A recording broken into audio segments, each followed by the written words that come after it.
నమస్తే welcome to Pakka local AP news. విజయవాడలో Amaravati champion 2.0 poster ను షాప్ చైర్మన్ రవినాయుడు కోనేరు హంపి తదితరులు ఆవిష్కరించారు. క్రీడాంధ్రప్రదేశ్ గా మార్చే లక్ష్యంతో జూలై 15 నుంచి రాష్ట్ర వ్యాప్తంగా ఈ పోటీలు నిర్వహించబోతున్నట్లుగా ఈ సందర్భంగా రవినాయుడు తెలిపారు. అండర్ 17, అండర్ 23 విభాగాల్లో నియోజకవర్గం, జిల్లా, రాష్ట్ర స్థాయిలో పోటీలు ఉంటాయి అని అన్నారు. ఆగస్టు 29న నేషనల్ స్పోర్ట్స్ డే రోజున విజేతలకు 94 లక్షల రూపాయల నగదు బహుమతులు అందజేస్తామని చెప్పారు. 12 క్రీడాంశాల్లో జరిగే ఈ టోర్నమెంట్ లో సుమారు 3 లక్షల మంది భాగస్వామ్యం కానున్నారని సీఎం చంద్రబాబు నేతృత్వంలో క్రీడాకారులకు ముందే నిధులు ఇచ్చి ప్రోత్సహిస్తామని ఆయన వివరించారు. అమరావతి ఛాంపియన్షిప్ సెకండ్ అంటే గత సంవత్సరం 2025లో అమరావతి ఛాంపియన్షిప్ని ముఖ్యమంత్రి గారు అదేవిధంగా క్రీడా శాఖ మంత్రులు రాంప్రసాద్ రెడ్డి గారి సూచన మేరకు ఆ రోజు ఛాంపియన్షిప్ ఏర్పాటు చేయాలని ఆ రోజు నిర్ణయం తీసుకోవడం, యంగ్ టాలెంట్ను ప్రోత్సహించాలి, మనకి ఏదైతే కాలేజీ లెవెల్లో కానీ యూనివర్సిటీ లెవెల్లో కానీ ఏదైతే రాణించాలనుకుంటున్న క్రీడాకారులందరినీ ఒక వేదిక మీదకి తీసుకొని రావాలి. అమరావతి ఛాంపియన్షిప్ అనేది ఒక ప్లాట్ఫామ్గా మారాలి. యంగ్ టాలెంట్కి, యువ క్రీడాకారులకి ఆలోచనతో ఆ రోజు ఇదే రోజు 2025 ప్రెస్ మీట్ పెట్టి ఆ రోజు అనౌన్స్ చేయడం జరిగింది. మళ్ళీ 26 ఇదే రోజున అమరావతి ఛాంపియన్షిప్ 2 సంబంధించి మనం అంటే రేపు ఎల్లుండి నుంచి అంటే 15వ తారీఖు నుంచి జూలై 15వ తారీఖు నుంచి అమరావతి ఛాంపియన్షిప్ రాష్ట్ర వ్యాప్తంగా ప్రారంభమవుతుంది. ముందు టర్మ్లో మీరు కూడా కొన్ని సూచనలు ఇచ్చారు. ఎందుకంటే మీకు కూడా స్పోర్ట్స్ని ప్రమోట్ చేయాలి, స్పోర్ట్స్ని ఎంకరేజ్ చేయాలి, క్రీడాకారులను ప్రోత్సహించాలని ఇక్కడ ఉన్న చాలామంది జర్నలిస్టులకి ఆలోచన ఉంది. దాని అనుగుణంగా కూడా కొన్ని సలహాలు, సూచనలు కూడా మీరు కూడా ఇచ్చారు ముందు సంవత్సరం. అమరావతి ఛాంపియన్షిప్ సెకండ్ అంటే గత సంవత్సరం 2000 ప్రతి ఒక్క ఇంట్లో నుంచి పిల్లలు దీంట్లో పార్టిసిపేట్ చేయాలి. మనం అందరికీ కూడా ఇండియా లెవెల్లో ఫిట్ ఇండియా మూమెంట్ అనేది జరుగుతుంది. స్టేట్లో కూడా ఇన్క్లూసివిటీ ఇన్ స్పోర్ట్ అనేది తీసుకురావాలనేది చాలా చాలా ఇంపార్టెంట్. దానికైనా స్టెప్ ఈ అమరావతి ఛాంపియన్షిప్. దీంట్లో ఎవ్రీ ఇయర్ మనం ప్రోగ్రెస్ చేస్తూ వెళ్ళాలి అనేది మన అబ్జెక్టివ్గా ఉంది. లాస్ట్ ఇయర్ 9 స్పోర్ట్స్ ఉంది, ఒక ఏజ్ కేటగిరీలో చేశాము. ఇప్పుడు అది మనం 2 ఏజ్ కేటగిరీకి ఇంప్రూవ్ చేయడం జరిగింది. 12 డిసిప్లిన్స్ ఆఫ్ స్పోర్ట్స్ అనేది కూడా ఇంక్లూడ్ చేయడం జరిగింది. ఈ 12 డిసిప్లిన్స్ కూడా మనం ఒలింపిక్కి కావచ్చు and more number of participation మన ఆంధ్ర పిల్లల్లో ఏ స్పోర్ట్కి ఉందో అలాంటి స్పోర్ట్ని మనం ఐడెంటిఫై చేసి దీంట్లో తీసుకురావడం అనేది జరిగింది. అండ్ ఇప్పుడు యోగాని తీసుకుంటే ఫ్యూచర్లో అది కూడా ఒలింపిక్స్కి రావడానికి చాలా ఛాన్సెస్ ఉంది. అండ్ మన నేషన్ లెవెల్ అండ్ ఆంధ్రప్రదేశ్లో కూడా యోగాకి ఇంపార్టెన్స్ అనేది మనం ఎంతో ఇంప్రూవైజ్ చేసి చూస్తున్నాం. సో దాన్ని అమరావతి ఛాంపియన్షిప్లో ఇంక్లూడ్ చేయడం అనేది చాలా చాలా ఒక ప్రెస్టీజియస్ మూమెంట్ అని కూడా మనం చెప్పాలి. ఎందుకంటే అది మన ట్రెడిషనల్ స్పోర్ట్ కూడా, దాన్ని మనం అమరావతి ఛాంపియన్షిప్లో తీసుకువచ్చాము. మన స్టేట్లో స్పోర్ట్స్కి ఎప్పుడు కూడా మొదట ప్రాధాన్యత ఉంది. ఇప్పుడు ఈ స్పోర్ట్స్కి ఎటువంటి ఇంపార్టెన్స్ లేని టైంలో కూడా మన స్టేట్ నుండి ఎంతోమంది ప్లేయర్స్ మరి చంద్రబాబు నాయుడు గారి ఎంకరేజ్మెంట్తో ఇంటర్నేషనల్ లెవెల్లో సక్సెస్ అవటం, ఒలింపిక్స్లో మెడల్స్ తీసుకురావటం జరిగింది. సో మళ్ళీ తిరిగి ఆ వైభవం తీసుకురావటానికి ఇప్పుడున్న టాలెంట్ని ఎంకరేజ్ చేయడానికి ఈ అమరావతి ఛాంపియన్షిప్ అనేది చాలా ఉపయోగపడుతుంది. రూరల్ ఏరియాస్ నుండి టాలెంటెడ్ కిడ్స్ ఎవరైతే ఉంటారో వాళ్ళందరికీ కూడా ఇది ఒక మంచి ఆపర్చునిటీ. అంటే వాళ్ళు ఒక ఎక్స్పోజర్ దొరుకుతుంది. ఒక ఈవెంట్ ఆడినంత మాత్రాన ప్రతి ఒక్కళ్ళు ఛాంపియన్ అవ్వలేరు, మనందరికీ తెలుసు. బట్ ఇందులో వాళ్ళు నేర్చుకునే మెలకువలు కానివ్వండి, వాళ్ళకంటే ఎక్స్పీరియన్స్డ్ ప్లేయర్స్తో వాళ్ళు ఆడినప్పుడు నేర్చుకునే టెక్నిక్స్, ఆ ఎక్స్పోజర్ అంతా కూడా వాళ్ళకి మరింతగా ఫ్యూచర్లో సక్సెస్ అవడానికి ఉపయోగపడుతుంది. అండ్ మోర్ దెన్ దట్ ఇవాళ రోజున చూసుకుంటే స్పోర్ట్స్ అనేది ఒక ప్రొఫెషన్ అనే కాదు, ఎవ్రీ చైల్డ్కి ఒక స్పోర్ట్ యాక్టివిటీ అన్నది ఉండటం చాలా అవసరం.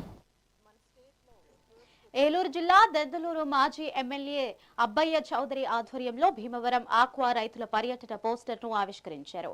ఏలూరు పశ్చిమ గోదావరి జిల్లాలోని ఆక్వా రైతులు తీవ్ర సంక్షోభంలో ఉన్నారని ఈ సందర్భంగా ఆయన ఆవేదన వ్యక్తం చేశారు.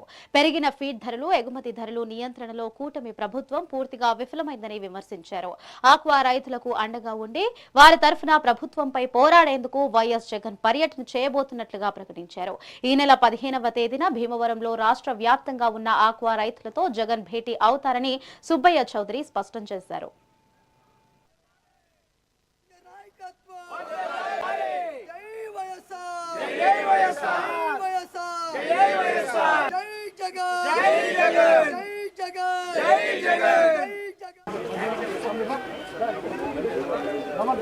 ఈరోజు ఈ కూటమి ప్రభుత్వం 2 సంవత్సరాలు పూర్తి చేసుకుని ఈరోజు రైతులకు పెద్దపీట వేస్తాము, రైతులకి అండగా ఉంటాము అని చెప్పి మాటలు చెప్పినటువంటి కూటమి ప్రభుత్వం ఈరోజు రైతులను దగా చేసేటువంటి పరిస్థితి చూస్తూ ఉన్నాం.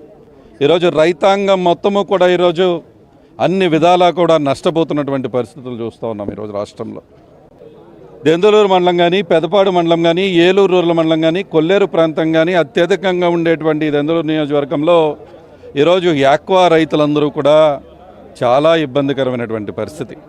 ఈ పెరిగినటువంటి ఫీడ్ ధరలు, పెరుగుతున్నటువంటి ఈ ధరలతో సరైనటువంటి రేటు కూడా రాకుండా వాళ్ళు పడుతున్నటువంటి కష్టాలని ఈరోజు ఈ ప్రభుత్వానికి ఎంత చెప్పినా కూడా ఈ ప్రభుత్వం వాళ్ళ మొర వినట్లేదు అని చెప్పి జగన్మోహన్ రెడ్డి గారి దగ్గరికి వచ్చి ఈ విషయం చెప్పినప్పుడు జగన్మోహన్ రెడ్డి గారు ప్రెస్ మీట్ పెట్టి ఈ విషయం గురించి మాట్లాడినప్పుడు ఈ ప్రభుత్వంలో కదలిక వచ్చిందేమో అని అనుకున్నాం. 4 రూపాయలు తగ్గిస్తున్నామని ఒకరోజు డ్రామా, కానీ తీరా చూస్తే 2 రూపాయలే తగ్గించామని ఒకరోజు డ్రామా. అది ఎన్ని రోజులు కూడా నిలబడినటువంటి పరిస్థితి. ఈరోజు రైతాంగం అత్యధికంగా ఈరోజు మనం చూస్తే రాష్ట్రంలో బ్లూ ఎకానమీ డెవలప్ చేస్తూ ఉన్నాం అని చెప్పి ప్రపంచ దేశాలన్నీ తిరుగుతూ అత్యధికంగా కారిడార్ ఉందని మాట్లాడుతూ ఈరోజు మీరు చేస్తున్నటువంటి బయటికి వెళ్ళి చేసేటువంటి మార్కెటింగ్ ఒకటి, ఇక్కడ వాస్తవ పరిస్థితులు వేరుగా ఉన్నాయి. ఇన్లాండ్ ఫిషింగ్ చేస్తున్నటువంటి రైతాంగం అంతా కూడా ఈరోజు ఇబ్బంది పడేటువంటి పరిస్థితులు ఈ రాష్ట్రం ఉంది. AP deputy CM Pawan Kalyan భుజానికి శస్త్రచికిత్స విజయవంతంగా పూర్తయిన నేపథ్యంలో ఆయన త్వరగా కోలుకోవాలని ఏలూరు జిల్లాలో ప్రత్యేక పూజలు నిర్వహించారు. పోలవరం ఎమ్మెల్యే చిర్రి బాలరాజు ఆధ్వర్యంలో బుట్టాయగూడెం శివాలయంలో ఈ ప్రత్యేక పూజా కార్యక్రమాలు జరిగాయి. పవన్ కళ్యాణ్ సంపూర్ణ ఆరోగ్యంతో మరింత ఉత్సాహంతో ప్రజా సేవలో కొనసాగాలని తాము భగవంతుడిని ప్రార్థించినట్లుగా ఎమ్మెల్యే బాలరాజు తెలిపారు. రాష్ట్ర ప్రజల కోసం నిరంతరం శ్రమిస్తున్న పవన్ కళ్యాణ్ మళ్లీ త్వరలోనే ప్రజాక్షేత్రంలోకి వస్తారని ఆయన ఆశాభావం వ్యక్తం చేశారు.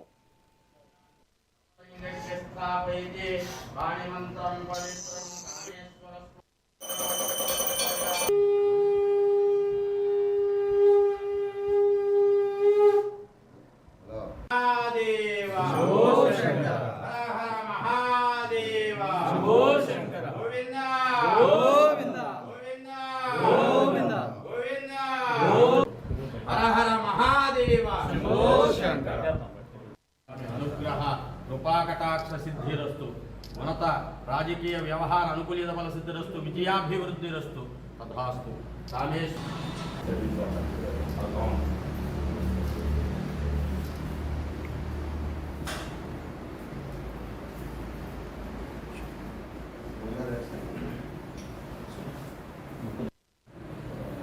శివేశ్వరుణ్ణి ప్రత్యేక పూజలు చేయించడం జరిగింది. జనసేన పార్టీ అధ్యక్షులు, ఉప ముఖ్యమంత్రి వర్యులు శస్త్రచికిత్స చేతికి మోచేతి చేయించుకోవడం జరిగింది.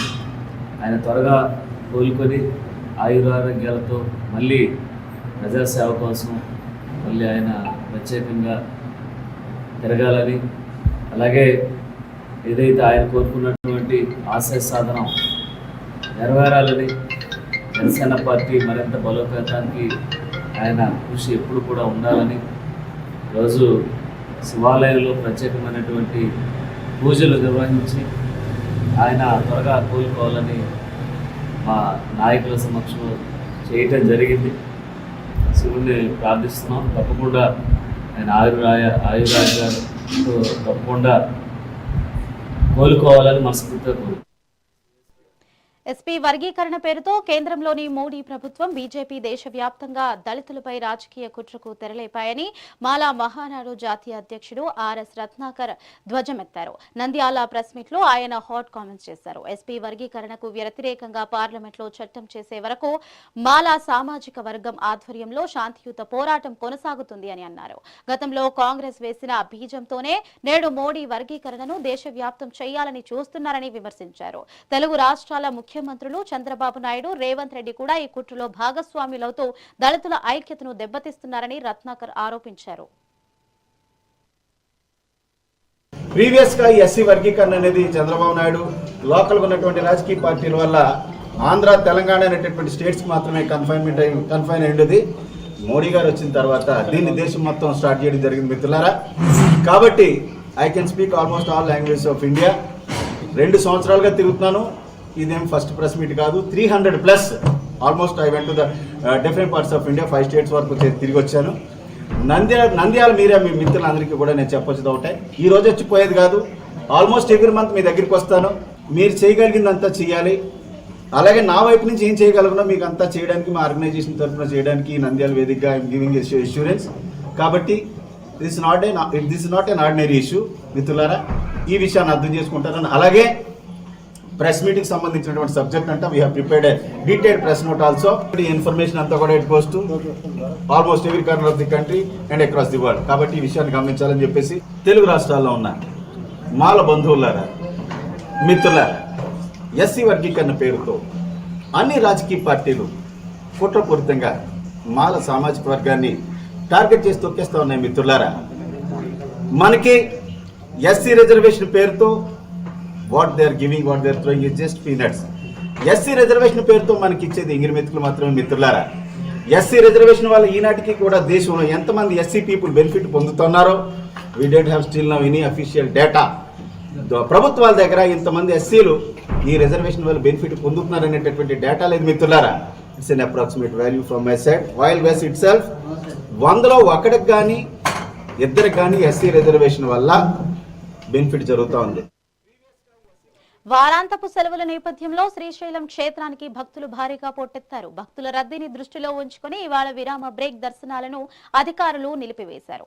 సిఫారసు లేఖలతో వచ్చే వారికి కేవలం అలంకార దర్శనానికి మాత్రమే అనుమతినిస్తున్నారు. సామాన్య భక్తులకు ఇబ్బంది కలగకుండా శని, ఆది, సోమవారాల్లో ఆర్జిత అభిషేకాలు, కుంకుమార్చనలు రద్దు చేస్తూ trust board chairman Potugunta Ramesh Naidu, EO Srinivasarao కీలక నిర్ణయం తీసుకున్నారు. ప్రస్తుతం స్వామి అమ్మవార్ల ఉచిత శ్రీఘ దర్శనాలకు సుమారు 4 గంటల సమయం పడుతోంది.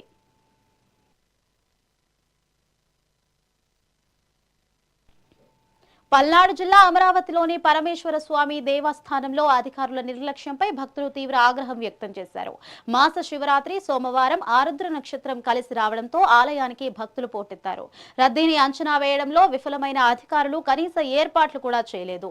300 రూపాయల ప్రత్యేక దర్శనం టికెట్లు తీసుకున్నప్పటికీ క్యూ లైన్లు 2 గంటల పాటు కదలలేదు.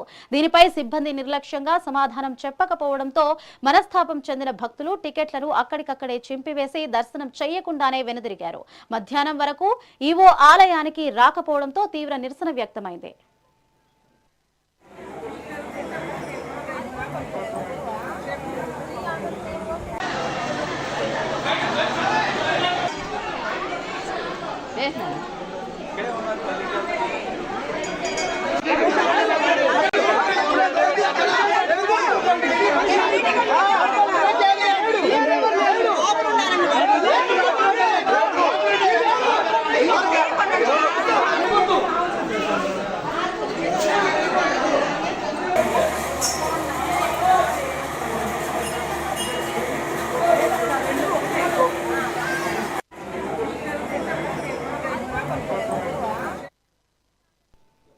ఓటర్ల నమోదు గడువును మరో 3 నెలల పాటు పొడిగించాలి అని సిపిఐ నాయకులు డిమాండ్ చేశారు. కర్నూలు జిల్లా ఎమ్మికనూరు తహసీల్దార్ కార్యాలయం ఎదుట సిసిఐ నాయులు నల్ల బ్యాడ్జీలను ధరించి నిరసన తెలిపారు. అనంతరం డిప్యూటీ తహసీల్దార్ కు వినతి పత్రం అందజేశారు. ప్రత్యేక ఓటర్ల జాబితా సవరణ గడువు రేపటితో ముగుస్తున్నప్పటికీ అవగాహన లేకపోవడంతో చాలా గ్రామాల్లో, పట్టణాల్లో ప్రజలు ఓట్లు నమోదు చేసుకోలేకపోతున్నారు. ఎన్నికల అధికారులు ప్రజల్లో సరైన అవగాహన కల్పించకుండా నేరుగా బిఎల్ఓలను పంపడం వల్ల గందరగోళం ఏర్పడిందని విమర్శించారు. పార్టీ భారత కమ్యూనిస్ట్ పార్టీ పెంచాలి సార్ నివేదికకు 3 నెలల గడువు వెంటనే పెంచాలి సార్ నివేదికకు 3 నెలల గడువు వెంటనే పెంచాలి సార్ నివేదికకు 3 నెలల గడువు వెంటనే వెళ్ళాలి ప్రతి ఓటర్ దగ్గర ప్రభుత్వ అధికారులు వెంటనే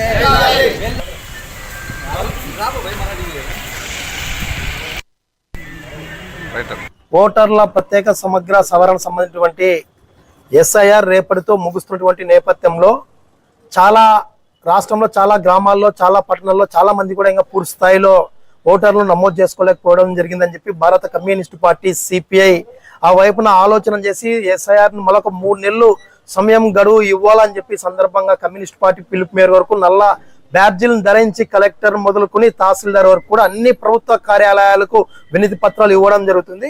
కాబట్టి ఎన్నికల కమిషన్ ఎన్నికల అధికారులకు ఒకటే విజ్ఞప్తి చేస్తున్నాం, ఈ యొక్క ఎస్ఐఆర్ కు ప్రజలకు అవగాహన లేకుండా మీరు ప్రజల్లోకి పంపించడం జరిగింది బిఎల్ఓని. ఇప్పటికే చాలా మంది ప్రజలు కూడా ఈ ఎస్ఐఆర్ ద్వారా మా ఓటు ఎక్కడుందో, ఎవరికి ఎప్పుడు 2002 ఎప్పుడు వేసినామో తెలియదు, అదే విధంగా ఎక్కడ పెళ్లి చేసుకున్నావో వాళ్ళు అక్కడి నుంచి తీసుకురావాలని చెప్పి అనేక డైలమాలు ఇవాళ ప్రజలు పూర్తిగా అవగాహన లేకున్నట్టు ఇబ్బందులు పడుతున్నటువంటి నేపథ్యం మనం చూస్తున్నాం. కాబట్టి ఒకసారి ఈ ఎన్నికల సంబంధించిన సంఘం ఆలోచించాల్సిన అవసరం ఉంది.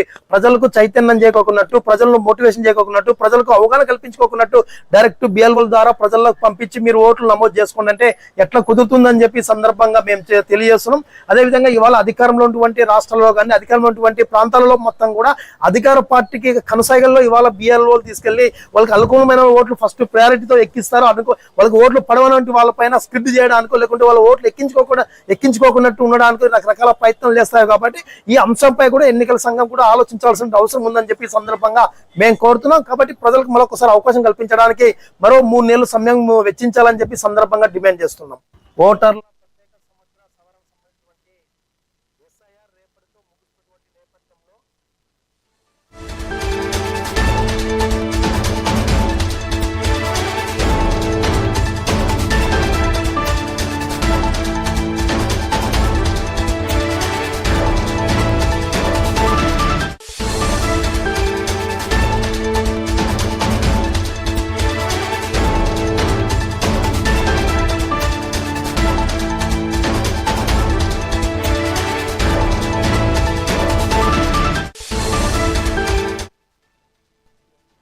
తిరుపతి నగరంలో మహిళల భద్రతకు విఘాతం కలిగిస్తూ మరో దారుణ ఘటన వెలుగు చూసింది. మొన్న జరిగిన జంట హత్యల ఉదాంతం మరువక ముందే ముత్యాలరెడ్డిపల్లి వైకుంఠపురం ఆర్చ్ వద్ద ఓ యువతిపై కత్తితో దాడి జరిగింది. ర్యాపిడో ఆటోలో ప్రయాణిస్తున్న యువతిపై ఓ వ్యక్తి ఒక్కసారిగా దూసుకువచ్చి కత్తితో దాడికి తెగబడ్డాడు. అనంతరం నిందితుడు అక్కడి నుంచి పారిపోయాడు. తీవ్ర రక్తస్రావమైన యువతికి స్థానికులు ప్రాథమిక చికిత్స అందించి రూయా హాస్పిటల్ కి తరలించారు. ఘటనా స్థలానికి చేరుకున్న తిరుపతి యూనివర్సిటీ పోలీసులు కేసు నమోదు చేసి నిందితుడి కోసం గాలిస్తున్నారు.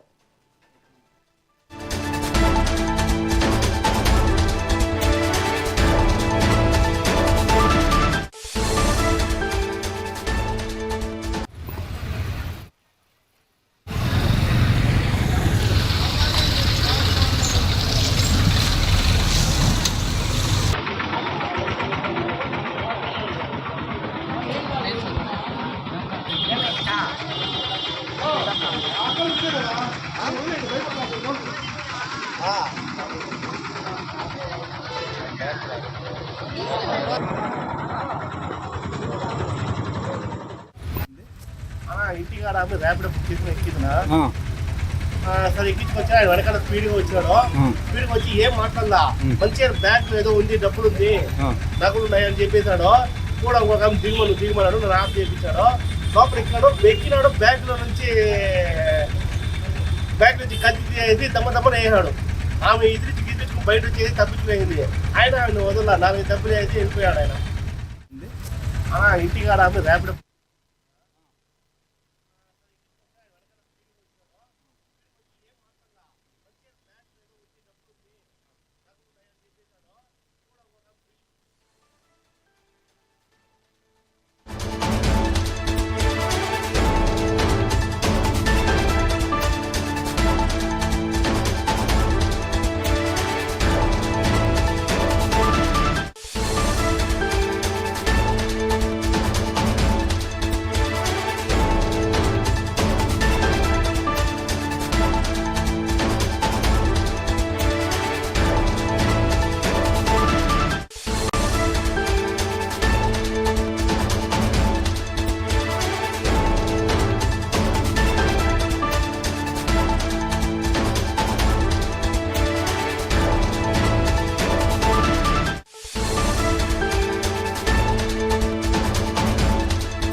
తిరుపతి నగరంలో మహిళల భద్రతకు విఘాతం కలిగిస్తూ మరో దారుణ ఘటన వెలుగు చూసింది. మొన్న జరిగిన జంట హత్యల ఉదాంతం మరువక ముందే ముత్యాలరెడ్డిపల్లి వైకుంఠపురం ఆర్చ్ వద్ద ఓ యువతిపై కత్తితో దాడి జరిగింది.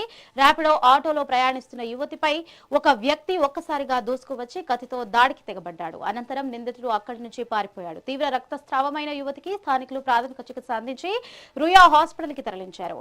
ఘటనా స్థలానికి చేరుకున్న తిరుపతి యూనివర్సిటీ పోలీసులు కేసు నమోదు చేసి నిందితుడి కోసం గాలిస్తున్నారు. దీనిపై మరింత సమాచారం మా ప్రతినిధి రమణ అందిస్తారు. రమణ, చెప్పండి. రైట్ బాను, ఏదైతే తిరుపతిలో పట్టపగులే ఒక మహిళపై కత్తితో దాడి చేసిన ఘటన ఇప్పుడు కలకలం రేపుతుందని నన్ను చెప్పాలి. ముఖ్యంగా 2 రోజుల క్రితం ఏదైతే పద్మావతి కళ్యాణ మండపాల వద్ద జరిగిన జంట హత్యలు మరొక ముందే ఈ రోజు ఈ తాజా ఘటనతో కూడా తిరుపతిలో మరోసారి కలకలం రేగిందని నన్ను చెప్పాలి. ముఖ్యంగా ముత్యాలరెడ్డిపల్లి పంచాయతీలో ప్రైమరీ హెల్త్ సెంటర్ ఎదురుగా కూడా ఈ ఘటన జరిగినట్లుగా కూడా తెలుస్తుంది. ఇందులో వైకుంఠపురం నివాసంలో ఉంటున్న హిమబిందు ఆటోలో ప్రయాణిస్తున్న సందర్భంలో ఓ వ్యక్తి, గుర్తు తెలియని వ్యక్తి కారులో వచ్చి కారులో దిగి అటు తర్వాత ఆమె మీద కత్తితో కూడా దాడి చేసినట్లుగా కూడా తెలుస్తుంది. దీనికి సంబంధించి ఆటో అతను కూడా ప్రత్యక్ష సాక్షి కూడా తెలిపిన పరిస్థితి అయితే ఉంది. ఏదైతే ఆ మహిళ మీద కత్తితో దాడి చేస్తున్న సందర్భంలో మహిళ చేతులు అడ్డం పెట్టడంతో చేతికి తీవ్ర గాయాలయ్యి ఆమెను మొదట ప్రాథమిక చికిత్స కోసం అక్కడే ప్రైమరీ హెల్త్ సెంటర్ లోనే చికిత్స అందించి అటు తర్వాత రుయా ఆసుపత్రికి కూడా తరలించారు. ఈ ఘటన స్థానికంగా కలకలం రేపిందని నేను చెప్పాలి. మహిళ ఏదైతే ర్యాపిడో ఆటోలో వెళ్తున్న సందర్భంలోనే ఒక్కసారిగా కారులో వచ్చిన వ్యక్తి కారును ఆటోకు అడ్డంగా పెట్టి అటు తర్వాత ఆటోలో ఉన్న మహిళపై దాడి చేయడంతో ఆ మహిళ అక్కడి నుంచి పరిగెత్తుకుంటూ పక్కనే ఉన్న హోటల్లోకి వెళ్లిన పరిస్థితి. ఆ హోటల్లో ఉన్న సిబ్బంది కూడా ఆమెను కాపాడి పక్కనే ఉన్న ఆసుపత్రికి తరలించి అటు తర్వాత రోయ ఆసుపత్రికి తరలించారు. వెంటనే పోలీసులకు సమాచారం అందించడంతో తిరుపతిలోని యూనివర్సిటీ పోలీసులు ఘటనా స్థలానికి చేరుకుని ప్రాథమికంగా విచారణ అయితే జరిపారు. వీరిద్దరి మధ్య లావాదేవీల విషయంగా కూడా గొడవ జరిగినట్లుగా కూడా తెలుస్తుంది. హిమబిందుకు సంబంధించి కుటుంబ సభ్యులు హస్బెండ్ కూడా ఫారిన్ లో ఉన్నాడని నేను తెలుస్తుంది. హిమబిందుకు 2 పిల్లలు ఉన్నారని నేను తెలుస్తుంది. ఈ ఘటనతో దీనికి సంబంధించి కేసు నమోదు చేసి యూనివర్సిటీ పోలీసులు దర్యాప్తు అయితే చేస్తున్న పరిస్థితి అయితే ఉంది. మొత్తం మీద మహిళ పైన దాడితో కూడా ఒక్కసారిగా తిరుపతిలో మరోమారు కలకలం రేగిందని ఆయన చెప్పాలి. వరుస ఘటనలు కూడా తిరుపతిలో హత్యాయత్నాలు జరుగుతున్న నేపథ్యంలో పోలీసులు మరింత అప్రమత్తంగా వ్యవహరించాల్సిన అవసరం ఉంది. పోలీసులు ఇప్పటికే అనేక ప్రాంతాల్లో పగటిపూట రాత్రిపూట గస్తీ నిర్వహిస్తున్నప్పటికీ కూడా ఇక్కడ ఈ ఘటనతో కూడా మరోమారు తిరుపతిలో కలకలం రేగిందని ఆయన చెప్పాలి. ప్రస్తుతానికి రోయా ఆసుపత్రిలో హిమబిందు చికిత్స పొందుతుంది. ఆమెకు ప్రాణాపాయం లేదనేదని వైద్యులు చెప్పిన పరిస్థితి అయితే ఉంది. మొత్తం మీద పోలీసులు అయితే కేసు నమోదు చేసి దర్యాప్తు అయితే చేస్తున్న పరిస్థితి అయితే ఉంది. బాను, అయితే రమణ, దీనికి అసలు కారణాలు ఏమై ఉండొచ్చు? అక్కడ పోలీసులు అసలు ఏమంటున్నారు దీని గురించి? ప్రస్తుతానికి ఏదైతే హిమబిందుకి సంబంధించి ఆమె ఆర్థిక లావాదేవీల కారణంగానే ఆ వ్యక్తి ఆమె పైన దాడి చేశాడా లేదా మరే కోణంలో అయినా సరే ఉండొచ్చా అని దీని మీద పోలీసులు అయితే విచారణ జరుపుతున్న పరిస్థితి అయితే ఉంది. మహిళకు సంబంధించి ఎవరైతే హిమబిందు ఉన్నారో ఆమె వైకుంఠపురంలో ఆమె కాపురం ఉంటున్నారు. అక్కడి నుంచి ఆమె టౌన్ లోకి వెళ్తున్న సందర్భంలోనే ఈ ఘటన చోటు చేసుకునింది. అసలు దీనికి పూర్తి కారణాలు ఏవై ఉండొచ్చు అనే దీని మీద యూనివర్సిటీ పోలీసులు ప్రస్తుతానికి కేసు నమోదు చేసి అయితే విచారణ జరుపుతున్న పరిస్థితి అయితే ఉంది. హిమబిందుకు సంబంధించి అతని భర్త విదేశాలలో ఉంటున్నాడు. తనకు 2 పిల్లలు మాత్రం ఉన్నారనే మాత్రమే ప్రాథమిక సమాచారం అయితే ఉంది. దీనికి సంబంధించి పూర్తి వివరాలు పోలీసుల విచారణలో తేలాల్సిన పరిస్థితి అయితే ఉంది. ప్రస్తుతానికి పోలీసులు కేసు నమోదు చేసి దర్యాప్తు అయితే ప్రారంభించిన పరిస్థితి అయితే ఉంది. కానీ రోయా ఆసుపత్రిలో చికిత్స పొందుతున్న మహిళ ఎవరైతే హిమబిందు ఉన్నారో ఆమె ప్రాణాపాయం లేదని మాత్రం వైద్యులు చెప్తున్న పరిస్థితి అయితే ఉంది. ఏదేమైనప్పటికీ యూనివర్సిటీ పోలీసులు సిఐ నరేష్ ఆధ్వర్యంలో కూడా కేసు నమోదు చేసి దర్యాప్తు అయితే ప్రారంభించిన పరిస్థితి అయితే ఉంది. Banu, right, thank you Ramana.